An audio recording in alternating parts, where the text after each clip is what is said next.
আসসালামু আলাইকুম, এমকে টেক বাংলা থেকে আপনাদেরকে স্বাগতম।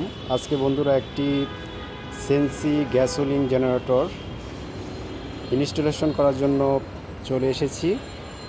এটি হলো ইনভার্টার জেনারেটর। এটি 8.2 কিলো ওয়াট জেনারেটর। এটা মডেল হলো SC10000i। এটা স্টার্টিং ওয়াট হলো 9000 ওয়াট আর রানিং ওয়াট হলো 8.2